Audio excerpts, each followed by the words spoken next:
दोस्तों, एक ज़माना था जब 50 या 60 साल की उम्र के बाद लोगों को कमर दर्द की शिकायत आती थी।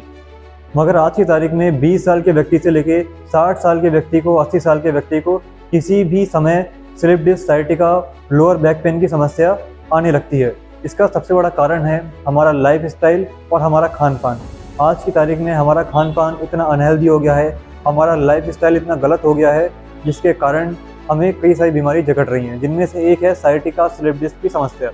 साइटिका उस कंडीशन को हम कहते हैं जहाँ पे हमारी बॉडी की सबसे लंबी नर्व, जिसे हम बोलते हैं साइटिक नर्व, अगर ये किसी कारण से कंप्रेस हो जाए यानी कि दब जाए तो हमें काफ़ी तेज़ दर्द होता है कमर में। कई लोगों को कमर से कूल्हे तक होता है, कई लोगों को कूल्हे से लेकर पिंडलियों तक काफ़ी तेज़ दर्द होता है, क्योंकि ये हमारी नर्व जो होती है ये कमर से शुरू होते हुए हमारे पैरों तक, पूरे पंजे तक जाती है। अगर ये कंप्रेस हो जाए, इसका ब्लड सर्कुलेशन कम हो जाए तो हमें काफ़ी दर्द का सामना करना पड़ता है। खासकर देखा जाता है कि रात में या उठते बैठते समय लोगों को साइटिका में काफ़ी तेज़ दर्द होता है। अब साइटिका होता क्यों है? देखिए, साइटिका होने के कई सारे कारण हैं। इनमें से मुख्य कारण ये है कि कई बार लोग ओवरवेट उठा लेते हैं, अपनी कैपेसिटी से ज़्यादा वजन उठा लेते हैं, या झुक के काम करते हैं, या उनकी अगर उम्र ज़्यादा हो गई है, आपकी उम्र अगर 60+ है तो भी आपको साइटिका हो सकता है। अगर आप ऑफिस वर्क करते हैं ज़्यादा देर बैठ के, या आप झुक के बैठे रहते हैं, तो भी आपको साइटिका स्लिप डिस्क की समस्या हो सकती है। दूसरा बड़ा कारण है हमारा खान-पान। आज की तारीख में जो भी हम खा रहे हैं, पी रहे हैं, वो सब मिलावटी फूड है। जो भी हम खाना खाते हैं उसमें कहीं ना कहीं आप भी सुनते होंगे कि मिलावट है, और कहीं ना कहीं वो हमें नुकसान दे रहा है, हमारे शरीर को नुकसान पहुंचा रहा है, हमारी इम्यूनिटी को नुकसान पहुंचा रहा है, जिसके कारण हमें नई नई बीमारियां लग रही हैं, जिनमें से एक है साइटिका स्लिप डिस्क। उसके अलावा अगला इंपॉर्टेंट कारण ये है कि कई बार जब लोगों को साइटिका होता है तो लोग उसे अनदेखा बहुत करते हैं, इग्नोर बहुत करते हैं। जब हमें साइटिका होता है तो हम समझ ही नहीं पाते कि हमें साइटिका स्लिप डिस्क जैसी कोई बीमारी है। अक्सर लोग साइटिका को इग्नोर करते हैं, ये समझ के कि ये तो कोई नॉर्मल बैक पेन है, इसके लिए हम डॉक्टर के पास जाएंगे, डॉक्टर हमें दवाई देंगे और हमारा दर्द ठीक हो जाएगा, जबकि ऐसा नहीं है। साइटिका एक ऐसी बीमारी है जिसका इलाज किसी भी मेडिसिन में नहीं है। इसके लिए आपको घर रह के एक्सरसाइज करनी होगी और कई सारे परहेज रखने होंगे, जैसे कि झुकना नहीं है, वजन नहीं उठाना, कोई भारी भरकम काम नहीं करना। अगर आपके घर में भारी बाइक है तो आपको बाइक नहीं चलानी है। आपके घर में कोई बच्चा है जिसका वजन ज़्यादा है तो आपको बच्चे को गोद में नहीं उठाना है। साथ ही साथ आपको कोई बाल्टी वगैरह झुक के नहीं उठानी है, और आपको कोई भी ऐसा काम नहीं करना है जिसमें आपको झुकना पड़े, जिसमें आपकी कमर झुके, क्योंकि उससे आपको साइटिका में आराम नहीं मिलेगा और आपकी कंप्रेस हुई नस में और भी ज़्यादा दिक्कतें शुरू हो जाएंगी। इसके अलावा अब मैं आपको कुछ सिंपल एक्सरसाइज बताने वाला हूँ, जिन्हें आप बहुत ध्यान से देखिएगा और सोच समझ के करिएगा। ये कुछ ऐसी एक्सरसाइज हैं जिन्हें अगर आप रेगुलरली 10 से 15 दिन करेंगे तो आपको धीरे धीरे कमर के दर्द में आराम मिलने लगेगा, और आपकी जो साइटिक नर्व प्रेस हो गई है वो धीरे धीरे खुलने लगेगी।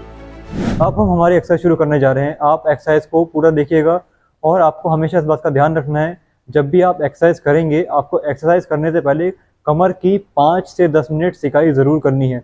इसके लिए आप या तो गर्म पानी की बोतल से सिकाई कर सकते हैं, या हॉट पैड से आप अपनी कमर की सिकाई 5 से 10 मिनट कर सकते हैं, जिससे आपकी कमर का दर्द कम होगा, आपकी कमर में जो स्टिफनेस है और आपका जो ब्लड सर्कुलेशन कम हो गया है उसमें आपको काफ़ी आराम मिलेगा। उसके बाद ही आप एक्सरसाइज शुरू करें, जिससे आप आराम से एक्सरसाइज कर पाएंगे और आपको एक्सरसाइज में दर्द जरा सा भी नहीं होगा। अब हम हमारे एक्सरसाइज शुरू कर रहे हैं। एक्सरसाइज से पहले एक बहुत इंपॉर्टेंट पॉइंट है, अगर आपने मेरी पुरानी वीडियोस देखी हैं तो मैं अक्सर कहता हूं कि एक्सरसाइज से पहले वार्म अप करना बहुत ज़रूरी है, क्योंकि उससे आपका शरीर खुलने लगता है और आपका जो साइटिका है उसमें आपको काफ़ी आराम मिलता है। क्योंकि जब भी आप एक्सरसाइज करोगे तो उससे पहले एक वार्म अप बहुत इंपॉर्टेंट है। एक्सरसाइज से पहले अगर वार्म अप नहीं करा तो शरीर एक्सरसाइज के लिए रेडी नहीं हो पाएगा। इसलिए यहाँ पर मैं अपने पंजों को कुछ इस तरह से हिला रहा हूँ। आप चाहें तो होल्ड भी कर सकते हैं, मगर इस तरह से अपने पंजों को मैं हिला के यहाँ पे वार्म अप करूँगा। लगभग 1 या 2 मिनट आप अपने पंजों को इस तरह से हिलाइए। इससे आपकी काफ मसल में जो स्टिफनेस है और जो टाइटनेस है वो कम होने लगेगी। इस तरह से हम अपने दोनों पैरों को एक साथ आगे और पीछे लेकर जाएंगे। अब हम हमारी फर्स्ट एक्सरसाइज शुरू करने जा रहे हैं।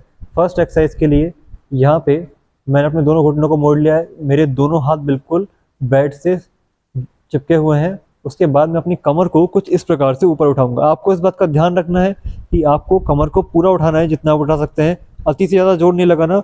और उसके बाद यहाँ पे मैं 10 सेकंड के लिए होल्ड करूँगा। आप गिनती गिन सकते हैं इस तरह से 1 2 3 4 5 6 7 8 9 10। 10 सेकंड जब हो जाएं आपको अपनी कमर को नीचे लेके आना है बहुत ही आराम से।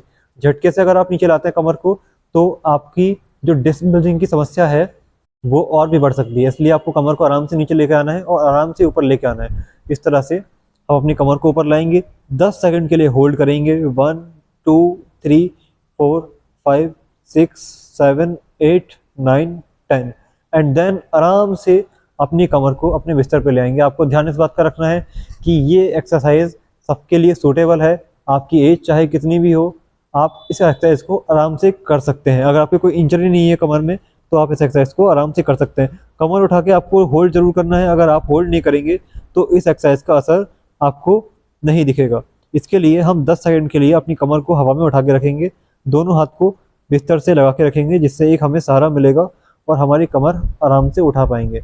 इस एक्सरसाइज का फ़ायदा यह है कि आपकी जो कंप्रेस नस है वो धीरे धीरे इस एक्सरसाइज से खुलती है, साथ ही साथ आपका दर्द भी नहीं बढ़ता। ये ऐसी एक्सरसाइज है। बाकी कुछ एक्सरसाइज ऐसी भी हैं जिससे थोड़ा बहुत पेन स्टार्टिंग में बढ़ सकता है, मगर उससे घबराने वाली कोई बात नहीं है। इस तरह से अपनी कमर को उठाएंगे, 10 सेकंड होल्ड करेंगे, अगेन हम गिनती गिनेंगे 1 2 3 4 5 6 7 8 9 10। आई होप आपने एक्सरसाइज अच्छे से समझ ली होगी। अगर आपको कोई भी एक्सरसाइज समझ में नहीं आती है तो आप दोबारा एक्सरसाइज को देखिए, अच्छे से सोच समझ के एक्सरसाइज को करिए, क्योंकि गलत तरीके से एक्सरसाइज करने से आपका नुकसान भी हो सकता है। अब हम करेंगे हमारी सेकंड एक्सरसाइज। इसके लिए यहाँ पे मैं उल्टा होकर लेट गया हूँ और मेरे जिस पैर में पेन आ रहा है, हो सकता है आपके दोनों पैरों में पेन आ रहा हो, या अगर आपके राइट लेग में पेन आ रहा है तो आप राइट लेग को उठाएंगे और लेफ्ट को पेन आ रहा है तो लेफ्ट पैर को उठाएंगे। इस तरह से मैं अपने इस पैर को उठा रहा हूँ। पहले मैं वो वाला पैर उठाऊंगा जिसमें मेरे दर्द आ रहा है। यहाँ पे मेरी जो मसल्स हैं वो काफ़ी स्ट्रेच हो रही हैं और उसके बाद मैं अपने पैर को नीचे ले आऊँगा। इस स्ट्रेचिंग से हमारी जो कंप्रेस नस है वो धीरे धीरे खुलने लगती है। इस तरह से हमें ये वाली एक्सरसाइज करनी है। अगर आपका वज़न बहुत ज़्यादा है तो आपको ये वाली एक्सरसाइज नहीं करनी। अगर आपका वज़न 85 किलो यानी कि 85 केजी से भी ज़्यादा है तो आप ये एक्सरसाइज नहीं कर पाएंगे। इसके लिए मैं आपको कुछ सिंपल और दूसरी एक्सरसाइज बताऊंगा, उन्हें आप करिए। और अगर आपका वज़न 75 केजी है या 80 केजी है या उससे भी कम है तो आप आराम से इन एक्सरसाइज को करिए, इससे भी आपको काफ़ी आराम मिलने लगेगा।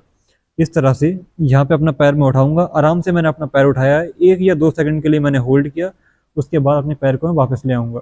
ध्यान इस बात का रखना है कि दोनों पैरों से बराबर एक्सरसाइज करनी है, चाहे एक पैर में दर्द है चाहे दूसरे पैर में दर्द है। आपको दोनों पैरों से बिल्कुल बराबर एक्सरसाइज करनी है। ऐसा नहीं करना है कि एक ही पैर से आप लगे हुए हैं, दूसरे पैर का आप इस्तेमाल नहीं कर रहे एक्सरसाइज में। इस तरह से इस एक्सरसाइज को हम यहाँ पे कंप्लीट करेंगे। दोनों हाथों को हमने बेड पे रख लिया है, गर्दन हमारी इस पोजीशन में है और अपने पैर को हम 15 से 20 बार इसी तरह से उठाएंगे। सारी एक्सरसाइज आपको 15 से 20 बार करनी है, ज़्यादा आपको एक्सरसाइज नहीं करनी है।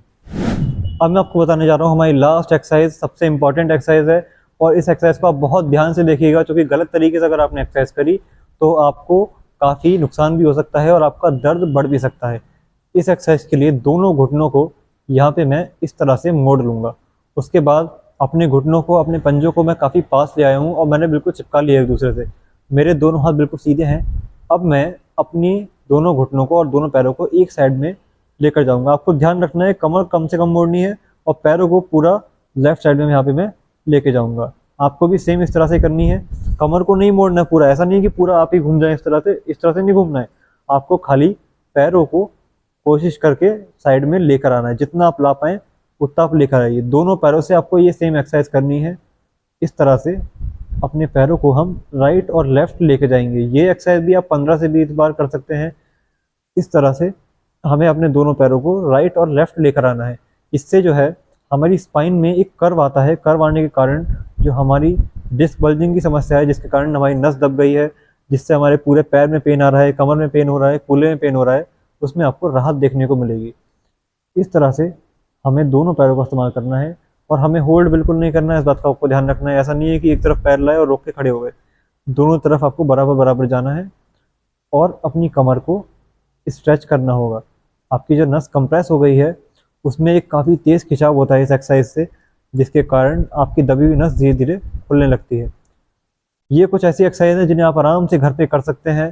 साथ ही साथ आपको फिजियोथेरेपी करवानी चाहिए अगर आपको साइटिका स्लिप डिस्क की दिक्कत है तो। उसके अलावा आपको एक बात अच्छे से समझनी होगी, इस साइटिका कोई ऐसी बीमारी नहीं है जो एक रात के अंदर हो जाती है। ये बीमारी काफ़ी टाइम लेती है, उसके बाद ही ये होती है। इसलिए आपको लग के कम से कम 15 से 20 दिन तो आपको ये एक्सरसाइज करनी चाहिए, तभी आपको रिजल्ट मिलेगा। अगर आप जल्दबाजी करेंगे, सोचेंगे एक दिन हमने करा हमें आराम नहीं मिला, तो इन एक्सरसाइज को देखने का कोई भी फ़ायदा आपको नहीं होगा। रेगुलरली बिना रुके आपको ये एक्सरसाइज करनी है। दिन में चाहें तो एक बार आप ये एक्सरसाइज कर सकते हैं, वरना आप चाहें तो दिन में 2 बार भी इन सारी एक्सरसाइज को कर सकते हैं। अगर आपके मन में सायटिका से जुड़ा हुआ कोई भी सवाल है, कोई भी क्वेश्चन है, तो आप कमेंट बॉक्स में पूछ सकते हैं, मैं जल्द से जल्द आपको जवाब दूंगा। और अगर आपको मेरा ये वीडियो पसंद आया है तो आप प्लीज़ वीडियो को लाइक करिए और हमारे चैनल को सब्सक्राइब करिए।